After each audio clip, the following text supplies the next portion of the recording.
गुरु नानक जयंती पर मुख्यमंत्री डॉक्टर यादव ने अरेरा कॉलोनी स्थित गुरुद्वारा में माथा टेका, जहां गुरुवाणी का श्रवण किया गया। सभी देशवासियों और गुरु पर्व की शुभकामनाएं दी। वहीं मुख्यमंत्री डॉक्टर यादव ने श्री गुरु नानक देव जी की आपको बताते चले जयंती को लेकर प्रकाश पर्व के अवसर पर सभी को बधाई दी और वाहे गुरु जी दे से प्रदेशवासियों का सुख समृद्धि एवं सबके कल्याण की मंगल कामना भी की। वहीं गुरुद्वारा में एक विशेष धार्मिक और सांस्कृतिक कार्यक्रम आयोजित किया गया, जिसमें स्थानीय नागरिकों और श्रद्धालुओं ने सक्रिय रूप से भाग लिया। वहीं कार्यक्रम में गुरुद्वारा के पदाधिकारी और समाज के गणमान्य नागरिकों ने उपस्थित होकर लोगों को संदेश दिया और धार्मिक अनुष्ठानों का संचालन भी किया। इस अवसर पर भजन कीर्तन और सामूहिक प्रार्थनाएं आयोजित की गई, जिससे लोगों में उल्लास और धार्मिक भावनाओं का संचार हुआ। कमजोर पड़ता है, हमारी दूरियां बढ़ती है।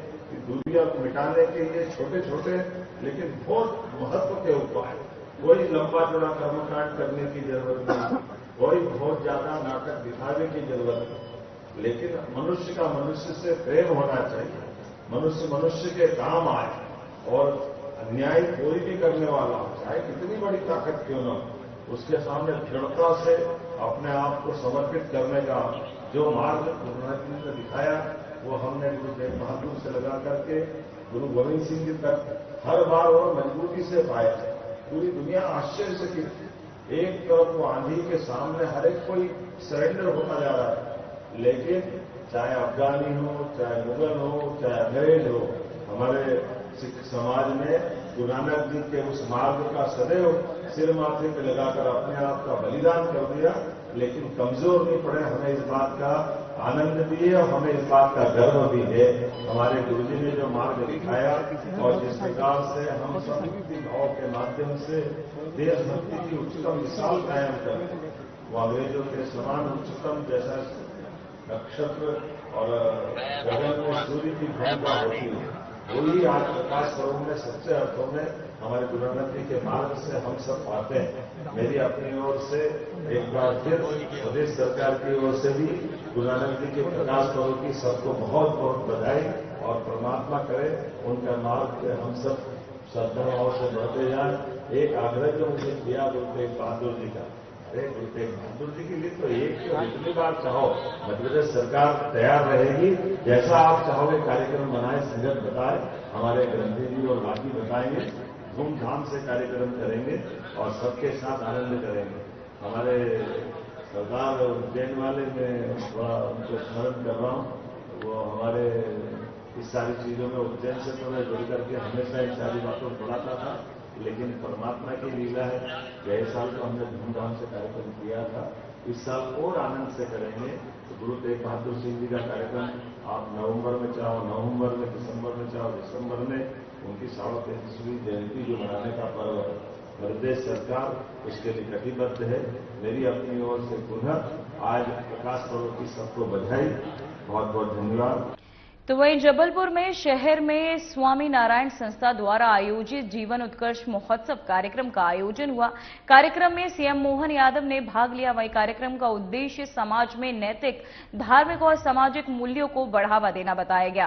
कार्यक्रम में स्वामी नारायण संस्था के प्रमुख और अन्य पदाधिकारियों ने उपस्थिति दी, साथ ही लोगों को मार्गदर्शन भी दिया गया और जीवन के सकारात्मक परिवर्तन लाने के लिए प्रेरित किया गया। इसके अलावा सांस्कृतिक प्रस्तुतियों और भजन कीर्तन के माध्यम से उपस्थित श्रद्धालुओं को आध्यात्मिक अनुभव भी प्रदान किया गया। वृंदावन बिहारी लाल जिस भी जगह जाएंगे वहां अपनी लीला बिना दिखाए कभी आनंद नहीं आ सकता। उनकी लीला तो माया के रूप में होती है, लेकिन क्या भावनाओं की अभिव्यक्ति हुई। मां नर्मदा का पावन पुनीत तट और इस नगरी की विशेषता महाराज जी क्या अद्भुत है। होंगे कई सारे नगर, महानगर इस भरत भूमि में, सबकी अपनी अपनी महत्ता है, लेकिन जितना भाग्य सब नगरी को दिया उससे थोड़ा ज्यादा भाग्य जबलपुर को दिया, ये पक्की बात है। और इनको प्रत्यक्ष प्रमाण भी देखना हो तो मैं खाली बोलने के लिए नहीं बोल रहा हूं। मां नर्मदा की कृपा से, मां की कृपा अमरकंटक से खंबात की खाड़ी तक जाती और गुजरात को भी समृद्ध करती, मध्य प्रदेश को भी समृद्ध करती, राजस्थान को भी समृद्ध करती। सबके लिए पीने के जल से लेकर के सब प्रकार की व्यवस्था में मां का आशीर्वाद सबको मिलता है। वन्य प्राणी संपदा से लेकर जीवन संपदा तक सब धन्य होते हैं, लेकिन मां की कृपा यहां ऐसी होती कि काले पत्थरों पर गिरती तो संगमरमर बन जाती, वो केवल जबलपुर में ही हो सकता है। भेड़ाघाट की चट्टानें संगमरमर की अपनी कहानी सुनाते हुए जिस आनंद में डुबोती है, ये मां का प्रत्यक्ष प्रमाण जबलपुर में ही दिखता है और कहीं नहीं दिखता है। हम सब जमाने भर के तीर्थ में चले जाए, लेकिन ये जो जबलपुर का आनंद है वाकई ये अद्भुत है। लेकिन एक और चीज जुड़ी है जो मुझे आबू धाबी जाके मालूम पड़ी कि यहां की मां नर्मदा का आशीर्वाद तो मिलता ही मिलता है, लेकिन यहां से पैदा होने वाले जन्म पाए हुए महंत स्वामी से भी दुनिया भर में चमत्कार क्या हो सकता है, इसका प्रमाण भी यही मिल रहा है। क्या आनंद आता है, एक से बढ़कर एक आश्चर्य।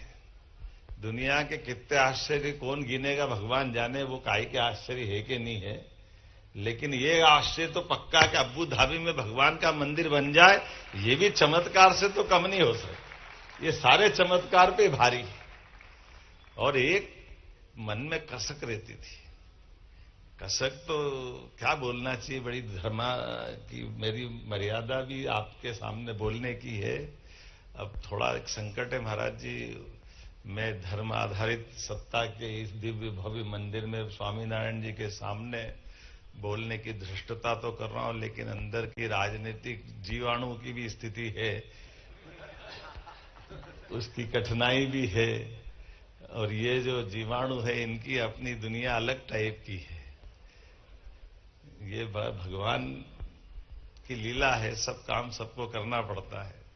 दिल्ली तो आजाद हो गई 47 में।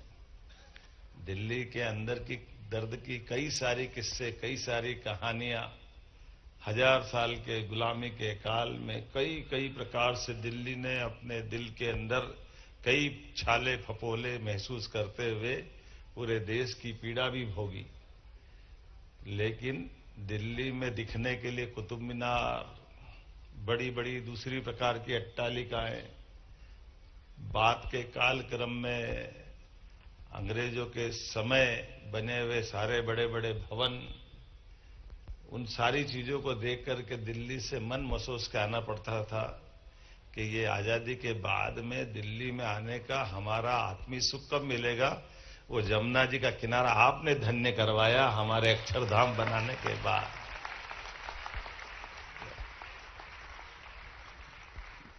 दिल्ली आए और दिल्ली जाने के बाद इस यात्रा सफल कब कहला सकती, तो वो अक्षरधाम से ही सफल कहला सकती है।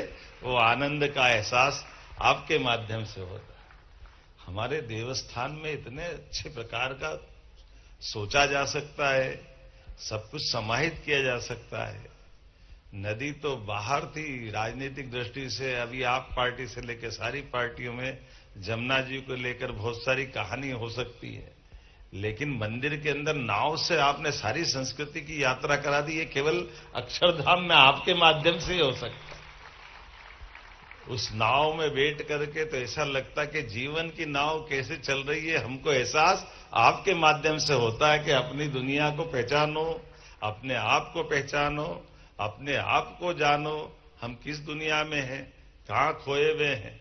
ये जो सोए हुए व्यक्ति को जगाने का प्रयास स्वामीनारायण संप्रदाय कर रहा है, मैं पुनः आपको प्रणाम करता हूं, आपका अभिनंदन करता हूं। और ये पुण्यात्मा जिनके कारण से ये सब लीलाएं हम देख रहे हैं, महंत स्वामी जी के माध्यम से 300 से ज्यादा देवालय अलग अलग स्थान पर किस किस प्रकार से कैसे कैसे चुनौतीपूर्ण तरीके से, और आप सब उनके एक तरह से उस देवलोक के स्वर्ग के दरबार के आप सब उनके उस व्यवस्था के हमको आशीर्वाद देने साक्षात देवदूत के नाते से आप बैठे, मैं आपको प्रणाम करता हूं, आपका अभिनंदन करता हूं, आपको भी प्रणाम करता हूं। हमने देवता नहीं देखे, लेकिन देवताओं की भावनाओं के माध्यम से होने वाली कल्पनाओं का साकार होना अगर कहीं दिखाई देता है तो हमारे देवालयों में दिखता है। तो देवालयों के प्रकार विविधता वाले हैं। अब ये सुंदर सुंदर कल्पनाएं, मंदिर तो मंदिर की जगह है, भगवान भगवान की जगह है, लेकिन भगवान से संस्कार दे करके हमारे जीवन में बदलाव लाने की मन में कल्पना, पढ़ने वाले विद्यार्थियों के जीवन में संस्कार के कुछ उस दायरे से निकल करके सुगंधित पुष्प उसके हृदय में पुष्पित पल्लवित होता है, तो परिवर्तन की भी आपने यात्रा यहां प्रारंभ कराई। मध्य प्रदेश की ओर से मैं आपका अभिनंदन करता हूं। हमारे विद्यालयों में ये आने वाली सुगंधित बेल धीरे धीरे पूरे प्रदेश में फैलेगी, और स्कूल शिक्षा का भी ध्यान रखा तो उच्च शिक्षा का भी ध्यान रखा। इसलिए दोनों तरफ से आपको धन्यवाद देता हूं। आपने जीवन उत्कर्ष के माध्यम से हायर एजुकेशन का भी ध्यान रखा, स्कूल एजुकेशन का भी ध्यान रखा। कुछ चीजें जरूर मैं अपनी सरकार के बनने के बाद महाराज जी बताना चाहूंगा। हमारी सरकार के बनने के बाद निर्वाचन की प्रक्रिया में जीवन की सभी कल्याणकारी योजनाओं को लेके चलने का तो हर एक सरकार का संकल्प होता है, लेकिन गुजरात की धरा से आशीर्वाद पा करके जब 2014 में से यशस्वी प्रधानमंत्री ने शपथ ली है, तो गुजरात के संस्कार दुनिया को दिखाई दिए, देश के संस्कार सबके हृदय में आ गए। जोरदार अभिनंदन यशस्वी प्रधानमंत्री नरेंद्र मोदी जी का करें। और वैसे तो गुजरात के बारे में मैं थोड़ा संशोधन जरूर करना चाहूंगा। गुजरात की महिमा कुछ अलग ही है। 5000 साल पहले भी भगवान ने, भले कृष्ण ने, भगवान ने कंस को मार लिया, उज्जैन में शिक्षा ग्रहण कर ली, महाभारत का युद्ध हो गया, पर द्वारकाधीश हुए, वो दुनिया अलग हो गई, उसका एहसास गुजरात से ही हो सकता है। कृष्ण से श्री कृष्ण की यात्रा, उसमें पोरबंदर का समुद्र तट और वो जो हमारे लिए द्वारका का आनंद है, वो लीलाएं वाकई अद्भुत है। गुजरात जो करता है वो सबसे अलग ही करता है, सबसे अनूठा करता है, हम सबको मालूम। और जाने अनजाने गुजरात में हमारे दुश्मनों को भी शायद पता था, तो उन्होंने आते ही गुजरात के अंदर 1000 साल पहले हमारे पहले द्वादश ज्योतिर्लिंग में से एक सोमनाथ के मंदिर को ध्वस्त करके, उनको मालूम था कि ये कड़ी है, उस पर हाथ डाला, और उसका परिणाम रिया कि लगभग 1000 साल तक विविध कारण से गुजरात के उस कष्ट के बाद देश ने भी कष्ट भोगा, लेकिन जहां दर्द था वहां से दवा आई, वहीं से स्वामीनारायण संप्रदाय आया, महात्मा गांधी आए, सरदार वल्लभ भाई पटेल आए, वहीं से नरेंद्र मोदी आए, और ये अलग प्रकार का देश बना। इसका एहसास हमको हो रहा है। क्या दुनिया है, कैसा एहसास होता है। पोरबंदर का बदला अब्बू धाबी और पाका से हमारे देवता मुस्कुरा रहे, ये भी तो आनंद आना चाहिए। कैसा आनंद आ रहा है। वो अंग्रेज जो हमारे ऊपर गुलामी की पता नहीं कितने प्रकार की क्या क्या कहानी बनाते थे, अब जब हमारा आसमान से बातें करता हुआ इंग्लैंड का, यूएस का मंदिर देखते स्वामीनारायण को, और उसके अंदर की कलाकृतियों की संगमरमर से लगा करके सभी पत्थरों के अंदर बोलती हुई प्रतिमा दिखाई देती है, तो वो हमारा मस्तक गर्व से एहसास कराता है। ये हमारी अपनी कला के प्रति भावना है, ये देवालयों के प्रति श्रद्धा है। जब जिसकी रचना इतनी सुंदर, वो कितना सुंदर होगा, इसका एहसास हमारे स्वामीनारायण के माध्यम से होता है। ये अंदर की 64 कला, 14 विद्या, चारों वेद, सारे प्राण, इन व्यवस्थाओं के आधार पर जिस दुनिया से आपके माध्यम से प्रारंभ होता है, वास्तव में हमारी ये संस्कृति अद्भुत है, सनातन संस्कृति, जिसके माध्यम से हमको कदम कदम पर वो सब परिलक्षित होता दिखाई देता है, जिसके कारण से सदैव दुनिया हमारी तरफ लालायित होती है, आकर्षित होती है। इसीलिए भारत को सदैव विश्व गुरु के नाते से लोग जानते हैं, और विश्व गुरु कोई शिक्षक को गुरु की उपाधि देकर बनाने वाली पद्धति नहीं है। ये अंधेरे से प्रकाश की ओर ले जाने वाली संस्कृति है, जो दूसरे का अज्ञान दूर करके ज्ञान मार्ग पे ले जाते हुए संस्कार देके मानव संस्कृति के सारे रहस्यों से परिचित कराने के लिए देवालय तक बुलाती, और देवालय से लेकर के आत्मा से परमात्मा का मार्ग जो दिखाती है, वाकई वो अद्भुत है। इसीलिए तो स्वामीनारायण संप्रदाय हो या हमारे इसी तरह की व्यवस्था है कि आपके यहाँ के जो अपना परिवार बढ़ता है, ये संत समाज है, जहां हम सब गृहस्थों के सोचने का अंत हो, उससे आगे संत बैठे दिखाई देते हैं, जो हमारा मार्ग प्रशस्त करते हैं, हमको उस कठिनाई के दौर में हमारे जीवन की विविध उलझनों में भी रास्ता दिखाते हैं। और इसीलिए अब तो भगवान राम अयोध्या में मुस्कुरा रहे हैं। तो मैं अपने कई बार मन से मैं अपने मित्रों से मजाक करता रहता हूं, महाराज जी कुछ प्रश्न पूछता रहता हूं, तो हमने कहा भगवान राम की रामायण और भगवान श्री राम के बनने की यात्रा में सबसे बड़ी भूमिका कहां है? तो ऐसे बाल विनोद सब लोग प्रश्नों के उत्तर दे देते थे, ध्यान में आता है कि ये बात तो सही कि भगवान राम का पराक्रम, पुरुषार्थ, उनका जीवन का उज्जवल धवल चरित्र, रिश्तों के निभाने की पद्धति वाकई बहुत अद्भुत है। लेकिन सच्चे अर्थों में भगवान राम को श्री राम बनाने के मार्ग में अगर अपन रामायण की तरफ ध्यान देंगे तो ध्यान में आता कि विश्वामित्र जी अगर दशरथ जी से भगवान राम को जंगल की कठिनाइयों से परिचित नहीं कराते तो मुझे लगता है कि शायद रामायण का आगे में भगवान राम का कौन सा दौर होता पता नहीं।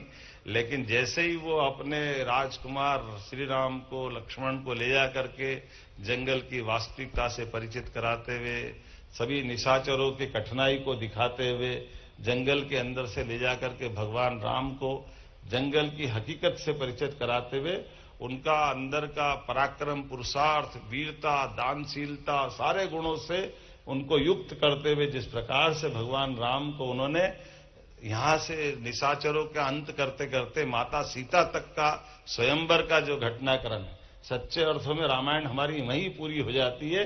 वो भगवान राम का दिन था कि भगवान राम का रावण के मारने वाला घटनाक्रम। ये जो संत के संपर्क में आने के बाद मनुष्य कब देवत्व में बदल जाता है, ये वास्तव में आप ही जाने और आपकी लीला जाने। मैं पुनः प्रणाम करता हूं आप सबको और आपका अभिनंदन करता हूं मेरी अपनी ओर से। और जो नए प्रकल्प आपने चालू किए सरकार के नाते से, जो आप हमारी सरकार से चाहोगे, माननीय राकेश जी यहाँ मौजूद हैं, हमारे सारे मित्रगण मौजूद हैं, हम सब सदैव आपके साथ रहेंगे। पुनः वंदन, अभिनंदन। तो वहीं मध्य प्रदेश के मुख्यमंत्री मोहन यादव ने राज्य विधानसभा में पूर्व मुख्यमंत्री अर्जुन सिंह की जयंती पर उन्हें श्रद्धांजलि और पुष्पांजलि अर्पित की। इस अवसर पर विधानसभा अध्यक्ष नरेंद्र सिंह तोमर, विपक्ष के नेता उमंग सिंघार और कई अन्य वरिष्ठ नेता भी उपस्थित रहे। कार्यक्रम के दौरान नेताओं ने अर्जुन सिंह के राजनीतिक योगदान, समाज और प्रदेश के विकास में उनके योगदान को याद किया। वहीं उन्होंने उनके आदर्शों और कार्यशैली को प्रेरणा स्रोत बताते हुए उन्हें सम्मानित भी किया। इस अवसर पर विधानसभा में भावपूर्ण वातावरण बना रहा और सभी नेताओं ने पूर्व मुख्यमंत्री को श्रद्धांजलि अर्पित कर उनकी स्मृति को नमन किया।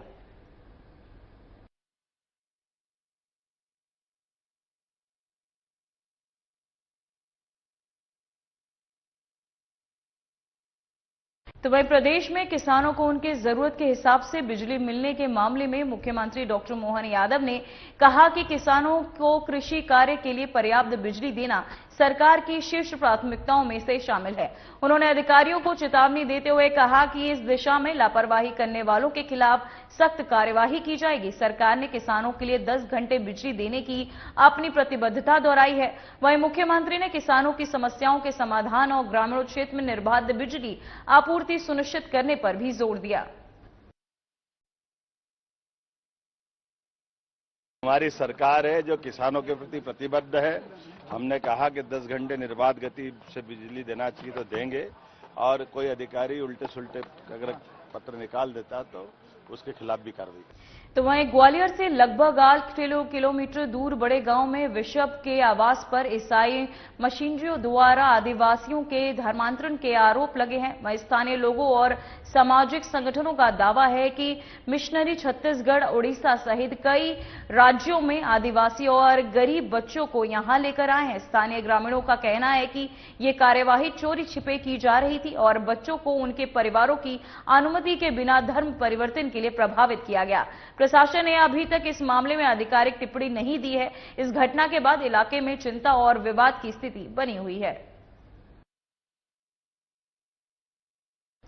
तो वहीं जबलपुर के शहडोल कलेक्टर डॉक्टर केदार सिंह पर एक निर्दोष युवक को राष्ट्रीय सुरक्षा अधिनियम के तहत 1 साल तक जेल में रखने और गलत शपथ पत्र दाखिल करने को गंभीर लापरवाही माना गया। इस मामले में प्रशासन ने कलेक्टर पर 2 लाख रुपए का जुर्माना लगाया और साथ ही अवमानना नोटिस भी जारी किया गया है।